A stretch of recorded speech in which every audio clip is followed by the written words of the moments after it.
Right, welcome back. Sorry this is taking so long. I've been busy. I've been working on my layout upstairs, Whitelegg junction itself.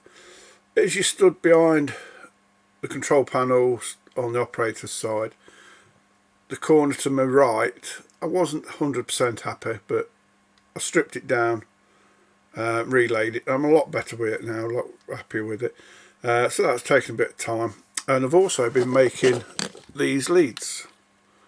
I've made 4 of these ones, the shorter ones, and 2 of these, one being a 25 pin and the other one being a 15 pin. When you think there's 25 wires in each end, so that's 25 wires of that solder, so it's like 50 solders on them. So they do take a bit of time, but once it's done, that's it, it's a job done, and I can connect from a control panel to under the boards. Anyway, I'll start showing the film and I'll see you when it's finished. Bye for now. Alright then, now I've done all the wiring up on the boards for the indicator lights and that. I've now got to make these up, as I said earlier. I've done 5, I'm working on the last one now. I don't know whether it's picking up on the camera, but I have actually got 2 types of cable in here, or wire. One with black dots, I don't know whether it's picking up, then one with a stripe through it, still black and white. It says I can tell the difference. When you look at it, there's a mass of wires in there and you could do with knowing what's what. I'll just undo one, show you. Should have done this beforehand. Now I know why I'm not a teacher.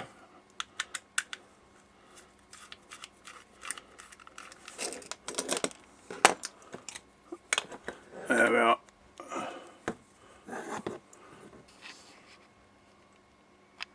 Let's get you in. Don't know whether it's picking it up alright, but as you can see there's a mass of wires in there. This black is the shrink tubing. There's 25 wires in there, and there's one different coloured one, the grey one. Oh wait, it's just picking it up. It's alright, I've got a camera at the side of me, so I don't know, and it's not picking up a decent picture. But this is a 25 one, and that wire there tells me it's pin number 25. That's pin number 25. And if you have a look, there it is there on the end. Oh sorry, there we are. That's 25, and that will go all the way down to the other one, the other end. Oh, there we are. And that will go down to 25, and then the pin on there that I know is 25. Alright, I'll start showing you how to build these. If you've got the confidence of soldering, there's not much of a problem. There we are. This is I started doing this one. I'll be honest, I tried to do this one, and because where I'd got the camera it didn't work right, so I've restarted it all again. If you can see, there's the red cable, grey, green and grey, red and blue cable, and it goes all the way around, and that's pin 15 and that's pin 15, so as you know where they are. It comes in handy at the minute because I know that that's 15, 14, 13 and so on, so is that one all the way down, which helps out when I come to wire it all up. We're on about a minute ago with the different colour cable. I don't know whether it's going to pick it up.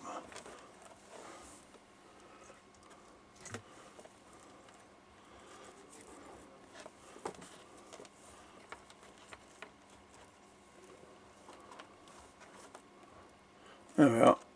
So I mean, one's a black stripe, this is a black stripe one, and this is a black spot, grey spot. It's just so as I could say, when I start soldering these up, I'll do it stripe, spot, stripe, spots, and so on. So hopefully I don't get them mixed up. But anyway, right, I'm going to show you how to do these. As I say, if you've got the confidence in soldering, you should be alright with these. But I'll show you what to do. Now then, I'll show you how to put I'll just do the one in front of the camera. So first off, what we do is just slightly tin it. This is just a bit of flux. Dip it in, get some flux on it. Get my soldering iron with a bit of oh, where you gone off the camera? Oh.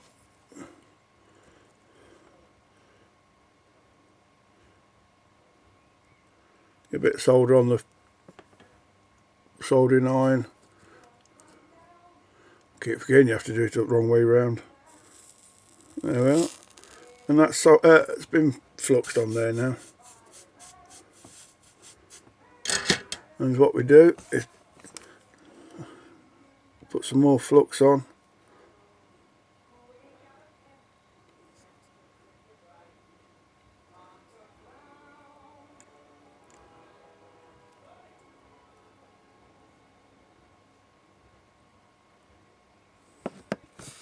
There we are. And then put it in the pin. This will go in the second pin down.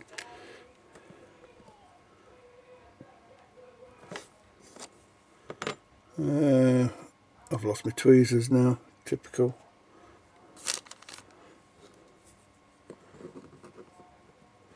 Oh, there we go.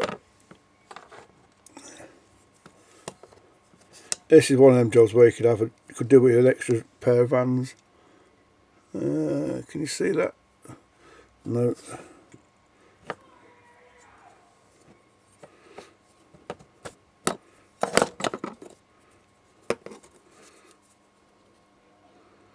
I'm using tweezers so as I don't burn my fingers when the heat goes up the cable. That's all the tweezers are for. And to hold it in place. There we are. Get my soldering iron, bit of solder on, and then solder there in. And that's all there is to it. And then when I've done a few, I shall get my shrink tube, slide it down over the what I've just soldered and the pin, like that. Get my soldering iron again, and then just run it over the back.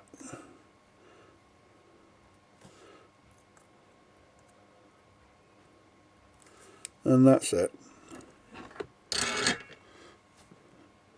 I'll do these off camera, then you'll see what I mean by the cable, stripe, spot, so on.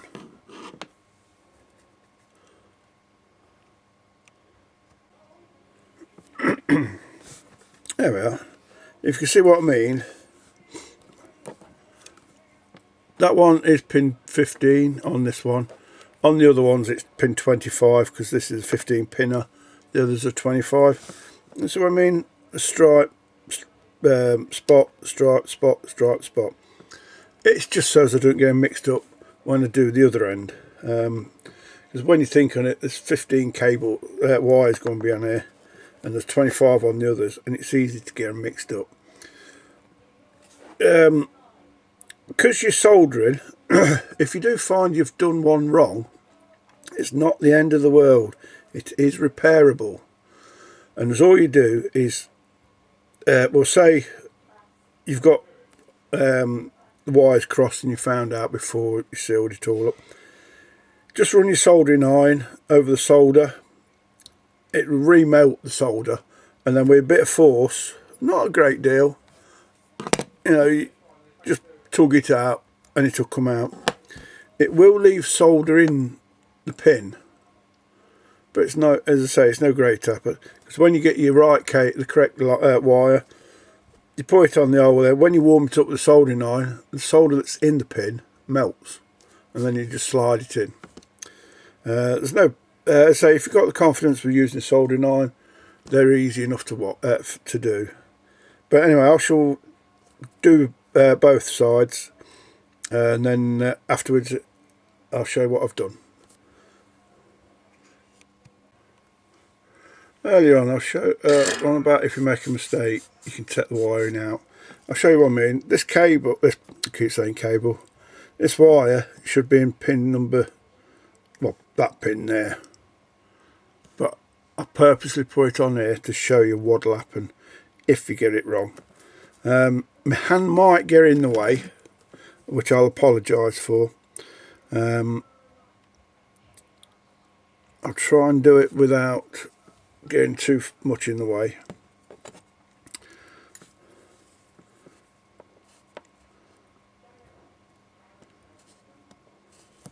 Right then, putting the solder on, melting the soldering iron on, melting the solder, and applying some pressure.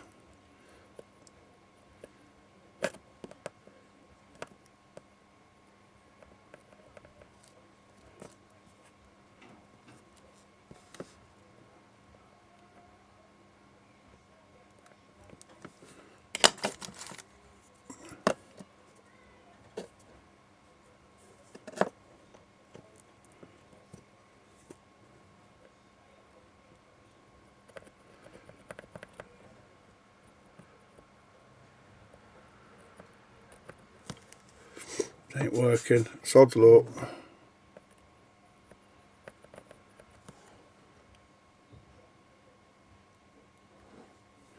The smoke that you keep seeing is just flux melting. There we are. Just put a bit of solder onto your iron, and the hot solder melts. The cold melt solder sounds daft, but I know it worked. I was panicking then, trying to show you what to do. Now I shall put it in its correct position.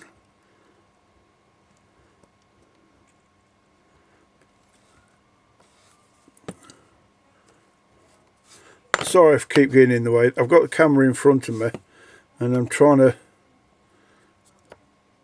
do it in such a way that you can see what I'm doing.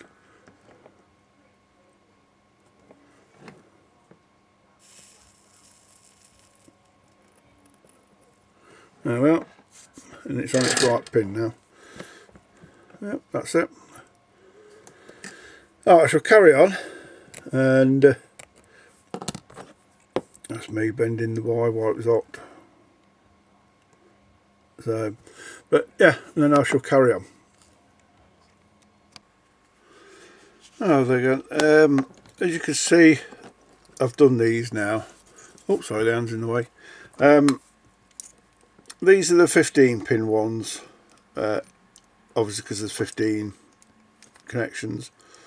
As I said earlier on, I used a different coloured wire to designate the highest pin. On this one it's the 15, on the other one's the pin 25. Let me just take you in, see if we can. No.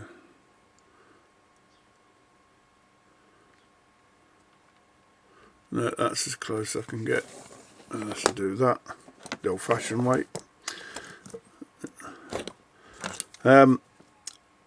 That's connected.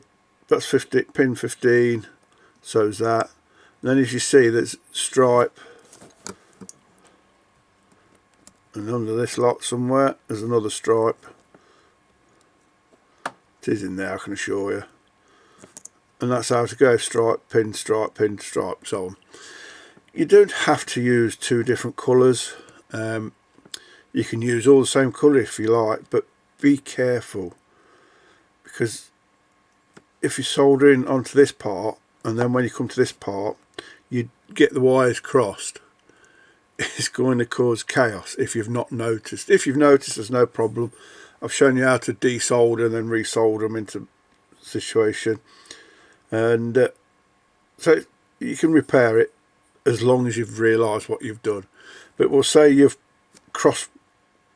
gone down the row and you've crossed the middle pin, we'll say that one, and then everyone after that is wrong, so you're going to create problems. So if you can, use two different colours, or two the same colour but different design. I've used a stripe and a spot, so I can tell the difference. Because of I've had a bit of a burnout, as I've said earlier on, and I've not touched this for about 12 months. I looked at some backdated pre-recording, and the first time I started filming for this was 12 months ago, and I've lost the connections for the 15 pin plug for the 15s. This is an old one, and I've got them somewhere, I think, but they're in a safe spot and I can't find them, and so I'm going to have to order some more of the 15s before I put this on the layout. Basically, when you get these, this is for a 25 pin. I don't know whether you can see the groove in there for the cable. Let me turn it around this way, see if you can see it this way. That bit, because of the size of wire I've used, I think they're 16.2. It's collected them like that for the 25. As you imagine, they're 15. This is a 25 pin. Sorry if the camera's being knocked. I've got it on a little tripod on the desk. You know, you got all that wire to fit in there. It won't fit. I've tried it always. So what I done is I just cut a bit out. Cut that bit out. So it made the gap bigger. Now it'll fit in. They're easy enough to fit in. I'll show you on this 25. They're easy enough to fit in. All you do is, I don't know whether you can pick it up, but there's a bit of a lip on there. Oh, that's a lip. And the edge of the pin, and they go in there like that. See, there's the lip, and that's the edge of your plug, and they just grip like that. Squeeze your wiring in, if you can see. Oh, move my hand out of the way, you'll be able to see a lot better. You'll see it's a tight fit. There we are, it's a tight fit. And then you get your other half, and I've done the same on here. Cut a bit of that off, but I've left this second one in. Cut that off. That fits on there as well, like so. And then it is a matter of screwing them together. They come in with the nuts and bolts. Sorry if my hand keeps getting in the way.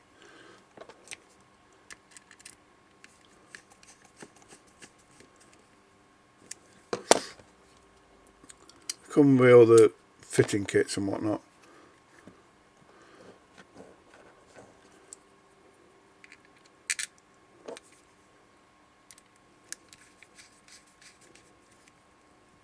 And that's it. These are, so this is a 25 one. It's a shorter length because these are going to the fiddle yards, and the fiddle yard is on the back where control panels are, so they don't need to be as long. Whereas this one, it's a bit bigger. This one's about 2 foot, 2'6", and where this one's about 12 inches. Alright, that's that done. Now that's all the wiring done for that. And I've still, for those of you who've noticed, I have still got one control panel to do, which is the main one on the front. That one's going to be wired up slightly different. It's not going to have the control panel light lit up, but it's going to have on off switches. And there's a company called Simplified Point Controls. There we are, if you can see that. They do, because my layout's got a 3-way and a single slip, I wasn't sure how to wire it up so that they all worked all well. But they've got a electronic piece of wizardry which will operate the 3-way. I don't know how to do it yet because I haven't used them before, but basically you put on each point, you put one of these on. It's like a soft point control, one wire in, and it alters the point motor, and then you wire your single slip and your 3-way point through this. I can't give any report on it because I don't know how it works, but I have seen it at the Engage show and it looked quite promising. So anyway, we shall give that a go once everything's all sorted out upstairs, and then I shall put it on film. But for now, thanks for watching, and I'll see you again then soon. Bye.